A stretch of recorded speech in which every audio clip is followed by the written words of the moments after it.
Hello everyone, welcome back to my channel. Hua here. I'm here to tell chapter 3 of My Enemy's Daughter for your enjoyment. So let's find out what happens next.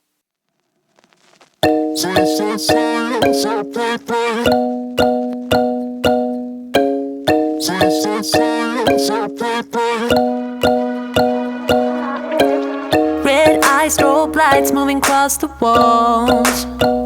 You're looking like a movie star, but I don't know just what you are. Seems like you're type to be on the floor. You're looking for a kind of queen, the baddest one you've ever seen.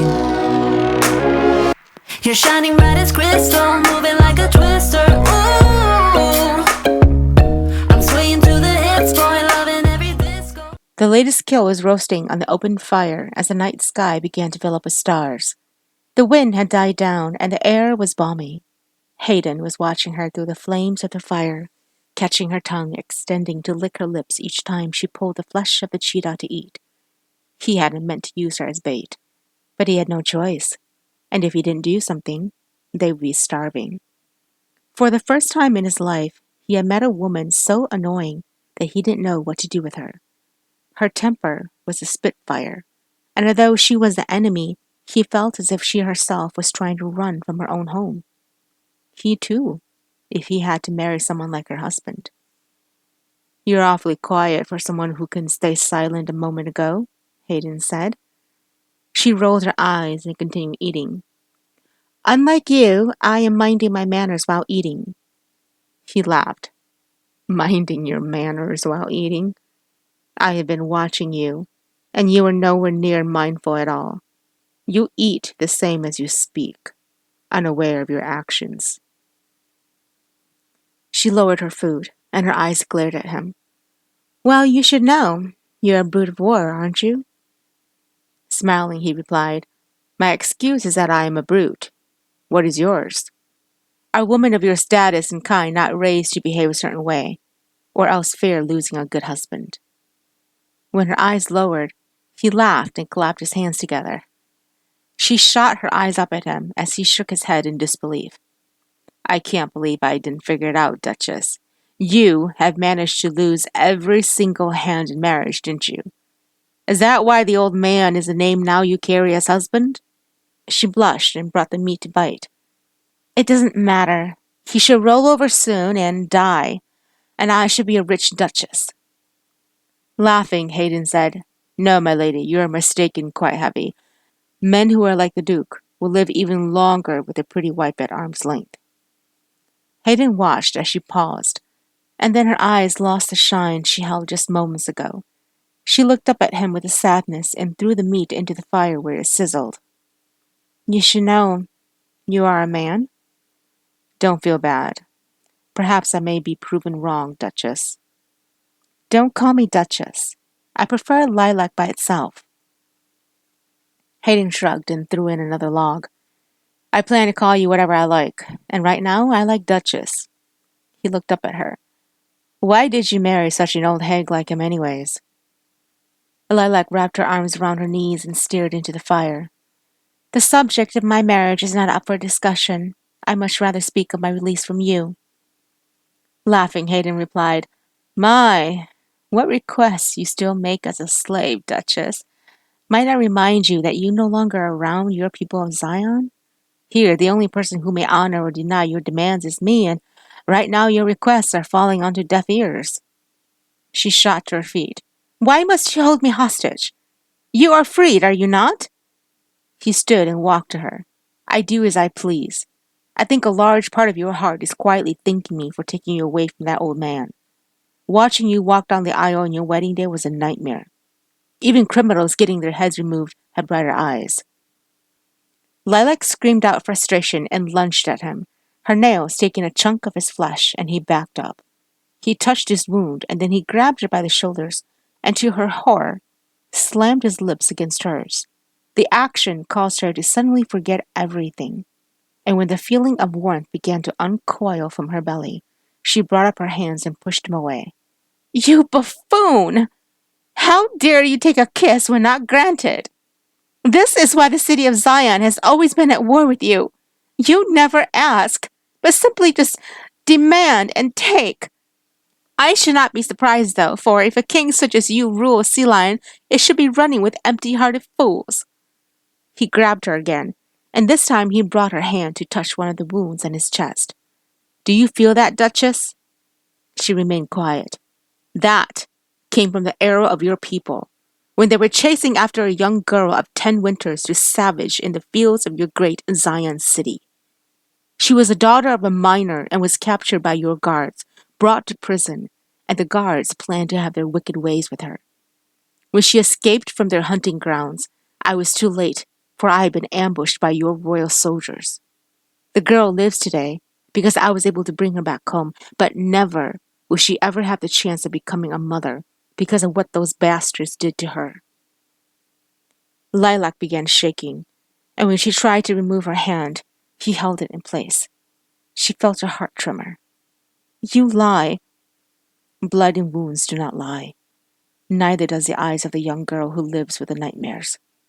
As evil as you may think I am, I never allow anyone to touch women or children who are held captive in my city. Who now is the monster? He watched as the tears that threatened to fall from her eyes slid down her cheeks, and she pulled her hand away from his hold. She took several steps back, and then she looked up at him. I am a woman. I see only what is shown to me. The city I have been birthed in has been the only home I have ever known. You have waged war upon us for decades, and I assume that with every blood loss, there must be a price for it. He smiled. And if it were you, would you still stand here today and speak such words? Or would you be terrified and trapped inside your home for fear of any loud sounds that may suddenly creep up a memory? She didn't answer. Hayden walked closer to her and whispered, The most painful thing in the world is memories. No matter how much you may love someone, you don't have the power to remove what is inside their mind from the trauma they have received. What your people did to that miner's daughter, she will forever live in the shadows, fighting an invisible fear until death calls her, while you will live and die in a warm bed surrounded by those who always made sure your life was beautiful. Went down crashing in my own bed. There ain't no words when you're sleeping with shame.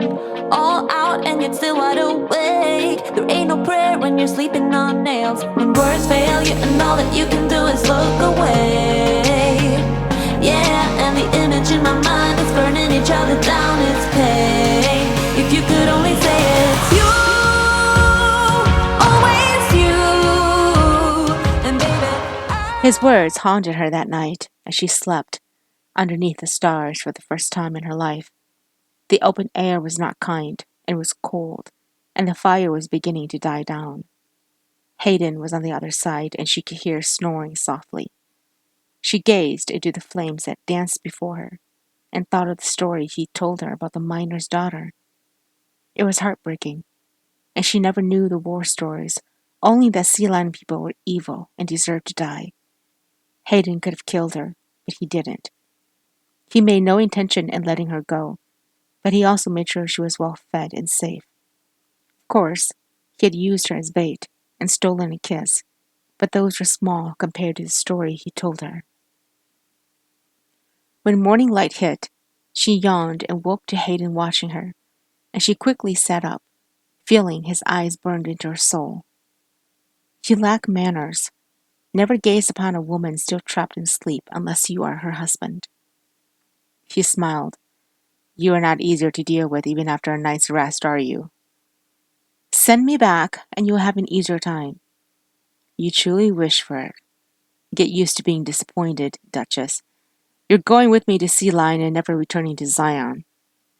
She stood and walked to him as he stood up, preparing the horse to ride out. You are already far enough away from Zion. Why must you take me with you? Send me back, she cried. No, he said sternly as he shoved her toward the horse. Get on. No! No, he repeated. Get on, or I'll force you on. She didn't move, and he grabbed her arm, yanking her toward the animal, picked her up, and threw her over. He got on and whipped the horse towards Silion, and as Lilac turned to glance behind her, she knew her hometown was going to be very far away from now on. They arrived in Silion shortly before nightfall, and a crowd came out to greet them. She noticed that the villagers and royal alike were crowding them all at once. How could two sets of people from different statuses of life be able to thrive together like this? A young man with a beard wearing a red armor set out, and a twinkle in his eyes appeared. "My king," he said. "The hunting party returned moments ago without any news, but here you are." His eyes fell to her. "And with the prize, no doubt." Hayden got off the horse and yanked her off. "Juno, gather the servants and have a bath prepared. Make dinner grand. We have here Zion's very own Duchess." The crowd gasped as they looked at her with shocked gazes. She felt as if she was being put on trial as he pushed her toward the entrance of the hall. Once they were inside the palace, they walked past the dining room, where the servants all turned to gossip together as she walked with Hayden, to the chamber hall and into a large bedroom where a bath was prepared with rose water. The two servants bowed and left as he finally let her hand go. "Your city is a brute! How does royal and commoner alike live together like this? It is a sin," she said. He raised his eyebrows. "A sin? To be of equal status with people who built the city with their own hands? I don't understand why people such as you, who think they are so high and mighty, have ever a place in the world. What were the gods thinking when they decided to release you to earth? You are a shame to the humankind." Lilac gasped, and she pointed a finger at him. "I am born royal. Blood in my veins are from the greatest family ever in the city of Zion." Laughing, Hayden replied, "Does your blood run gold?" "What?" she asked, shocked. "Of course not. It's red, just as yours." "Exactly," he said. "It's red, like mine, like the commoners. Beneath all that beauty and rich fabric is a body born from the heavens just as everyone else. I don't understand how you can become a higher being just because your birthplace was inside walls and not dirt. Here in Silion, everyone is equal to freedom, but outsiders who come as slaves have little to say or argue." Lilac laughed and threw her hands up in the air. "All this time, I thought Silion must be a great city full of unknown treasures, and here I stand in your glorious city, and all I see is a bunch of madmen and brutes sporting war wounds and women who are poorly dressed. How pitiful." He shoved her to the ground and knelt down. "You are now a slave in my glorious and great city. And because you are a foreigner and not a resident here, your rights have all been stripped. Today you are simply known as Lilac, and no longer shall I address you as Duchess. If you dare to claim any royal rights while you are here, I shall have you whipped and roasted in the sun." She swallowed hard. "I thought you didn't hurt the women and children." "You can be the first. Now, I shall have the servants come prepare you for your grand entrance." Deep end, we're alive, living life underwater. Let's spend all we've got getting buzzed. You pretend you're a god, I believe I'm a soldier. We play hide and seek till you draw. Love ain't got nothing on me, bad boy. Running, I'll catch you on my own, boy. No, love ain't got nothing on me, bad boy. The servants he sent her were both deaf, so no matter what she wanted to do, they could not hear her. How brilliant he was, and she sat in a chair as the two helped her into a dress made of thick wool that itched her skin. She had washed her hair, and it was now brushed and down her back. When they finished, they opened the door, and Hayden walked in wearing a rich blue tunic and black pants that made him look a completely different man. In this light and the attire he wore, he was handsome, more so than she had imagined he would be. "You clean up well, Lilac," he said. "The two servants will take you to your room." She frowned. "Is this not my chamber?" Laughing, Hayden replied, "You would want that, wouldn't you? It is mine, and I don't want you here. Yours is down below where the rats live." Her face strained, and she slowly followed the two out of the room. There were many eyes watching her as she followed them down the stairs, past the dining hall, and then toward a dark stairway to the bottom where the servants were eating and talking. Everyone went silent as soon as she arrived, and the two servants showed her to a hallway where one of them opened up a door. It was a very small room with a cot in the corner and a pile of hay for burning. Two torches were lit on the wall, and there were no windows. Tears filled her eyes as she sank to the ground and began crying. "What is the Duchess doing here inside our city?" Juno asked as Hayden sat down at the dining table and drank a cup of ale. Dinner had been served to Lilac downstairs, and he was fighting the need to make sure she was all right. He returned his attention and gaze to his captain of the guard. "She was my ticket out of Zion. She came to steal something from me, and in the perfect time, too. Without her, I might have not been able to escape. Send word to Zion about their Duchess. If they want her back, they are to retreat 40 meters from our city line." "Very well, my king. I take it your injuries are all right?" Hayden nodded. "I shall live. And, send a servant to make sure she's comfortable." Laughing, Juno replied, "What is the matter? She's a slave, is she not?" "Slave or not, her comfort is still of concern. We never allow women to bleed inside our walls." Juno frowned, and then he crossed his arms. "Am I mistaken, or are you soft-hearted toward this Duchess?" Hayden rolled his eyes and took a gulp of his ale. "The absence of a woman in your bed has made your thoughts fogged, Juno. Mind your tongue. My heart is closed to any intimate dwellings regarding a woman's thigh." He sat up. "Besides, what she tried to do has me fuming with hate." Juno's smile disappeared. "What did she do?" "She tried to steal a child from me to pass off as her husband's while I was chained." The color from Juno's face drained. "How daring! I never knew such a woman existed. Perhaps she is the one for me." Hayden pointed a finger at him. "Leave her untouched, Juno. Your loins need to linger elsewhere."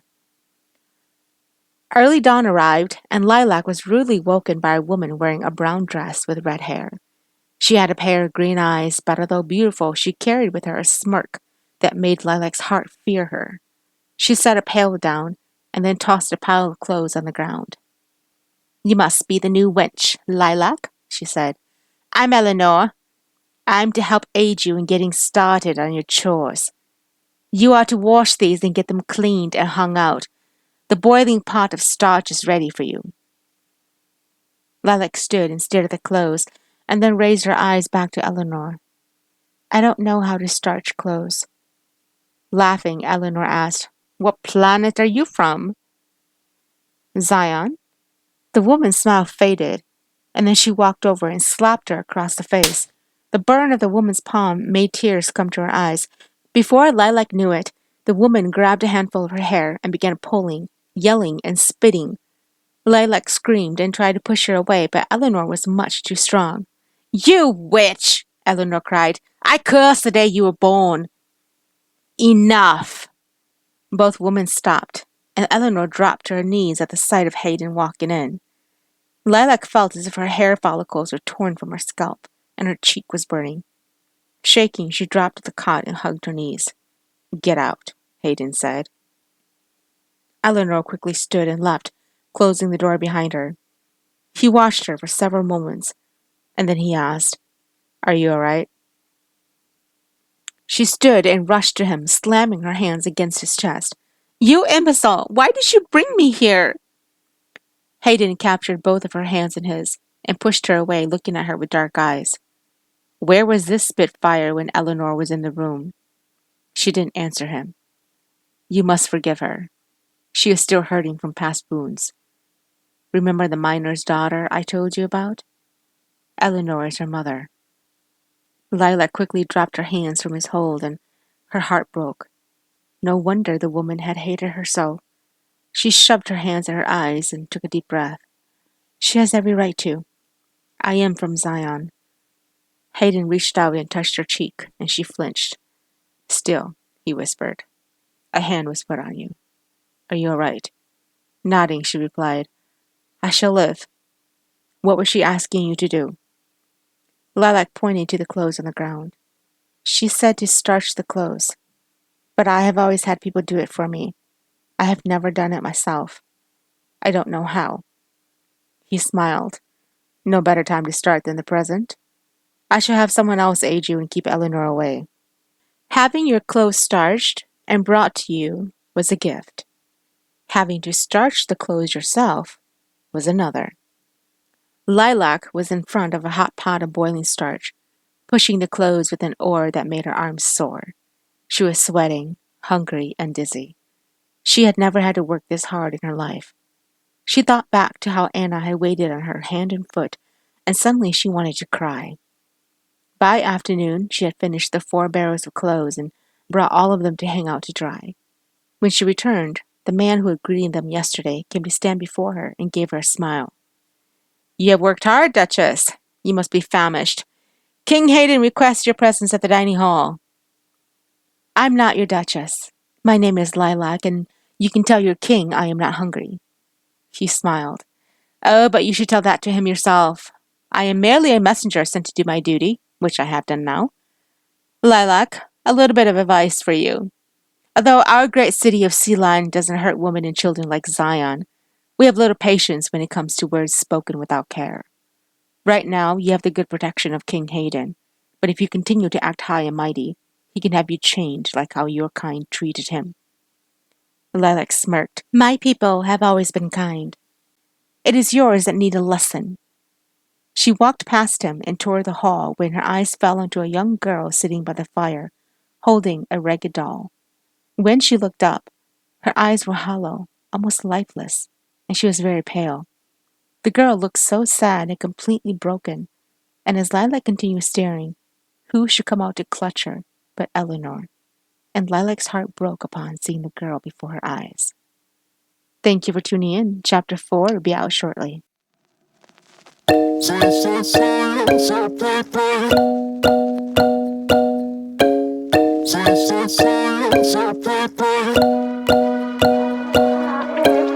Red eyes, strobe lights moving across the walls. You're looking like a movie star, but I don't know just what you are. Seems like your type to be on the floor. You're looking for a kind of queen, the baddest one you've ever seen. You're shining bright as crystal, moving